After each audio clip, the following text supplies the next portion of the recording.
বিদ্যুতের কন্ট্রোল রুমে কাজ করতে গিয়ে আহত হলো দুই শ্রমিক। আহতরা হলো নির্মল রায় ও জগদানন্দ সরকার।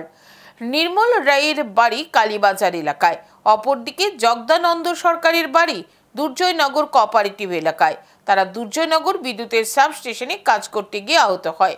আহত জগদানন্দ সরকার জানান, তিনি এবং নির্মল রায় দুর্জয়নগর বিদ্যুতের সাবস্টেশনের কন্ট্রোল রুমে কাজ করতে যান। তখন আচমকা বিদ্যুৎ পৃষ্ঠ হয়ে আহত হন। জগদানন্দ সরকারের একটি হাত ঝলসে যায়, অপরদিকে নির্মল রায়ও আহত হয়। তাদের চিৎকার শুনে দুর্জয়নগর সাবস্টেশনে কর্মরত অন্যান্য কর্মীরা তাদেরকে উদ্ধার করে জিবি হাসপাতালে নিয়ে যায়। প্রাথমিক চিকিৎসার পর নির্মল রায়কে জিবি হাসপাতাল থেকে ছেড়ে দেওয়া হয়। অপরদিকে জগদানন্দ সরকার বর্তমানে জিবি হাসপাতালে চিকিৎসাধীন। কি কাজ করতে গেছিলেন আপনি? ভিতরটা আছে না, একটা নাইট ধরন লাগে কন্ট্রোল রুমে। ভিতরে তারপরে কে দেখছে আপনারা? না কেউ দেখছে, আমরা ম্যানেজার আসলে একজন, উনি বাইরে আসছিল, তাকে ধরে গেছে। আগে দেখছে হাতে আগুন জ্বলতেছে, তারপরে আগুন খুঁজে নিয়ে গেছে।